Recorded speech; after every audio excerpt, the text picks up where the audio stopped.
Good day to you, Doctor. My name is Desmond Kanjit Pang, HA190115. Today, I'll briefing a bit about the study that we conducted on the experiment conducted by MIT OpenCourseware entitled Polarization in a Single Mode Fiber. So, single mode fiber is a fiber that only supports the fundamental mode and prevent other modes from propagating in it. So, single mode fiber contains two degenerate modes of orthogonal polarization. Okay, and from this experiment, MIT uses this laser and convert it from circularly polarized light to linearly polarized light to prove that polarized light is able to pass through single mode fiber and retain its properties. So single mode, from here we can see that a polarized light plays an important role since it is guided and it is stable without any optical loss. But maintaining it can also maintain a stable linear polarization state if and only if the direction of polarization is perfectly aligned with the birefringence axis of the core. A short brief about this experiment.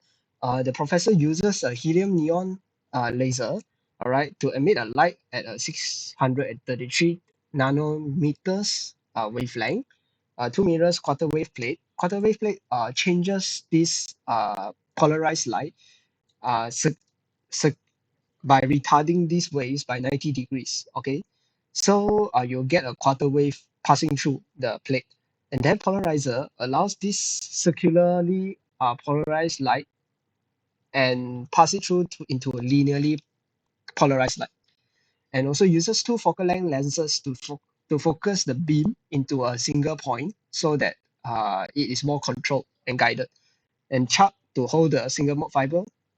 All right. So here is the setup as shown below.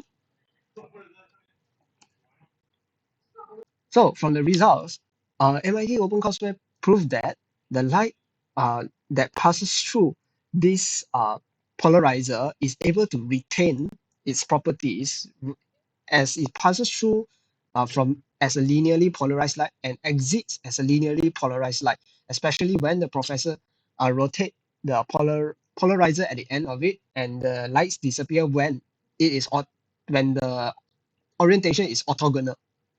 Next, I would like to talk a bit about when stress is applied onto the single mode fiber. When it's subjected to stress or bending, so the induced birefringence increases with the groove angle. So when it bends, it will increase the groove angles like displayed in this experiment. And then birefringence will also heavily affect the output of the state of the polarization, which result this linear polarized wave to exit as some other forms. So when this setup, as you can see from this screen, it has a polarimeter, and this polarimeter shows an eclipse polarized light as an output due to bending. And to further add on, bend-induced birefringence can be computed using this formula, as stated there's the delay per unit of band fiber length versus this inverse square of of bending radius. So the more we bend, the greater the induced birefringence. So as a conclusion, we can conclude that bending will heavily affect the polarization of light when it passes through single mode fiber. And single mode fiber has a great advantage of retaining its energy since there is no energy loss like multi-mode fiber. And polarization will still remain the same after it exists. So that's it. Thank you very much.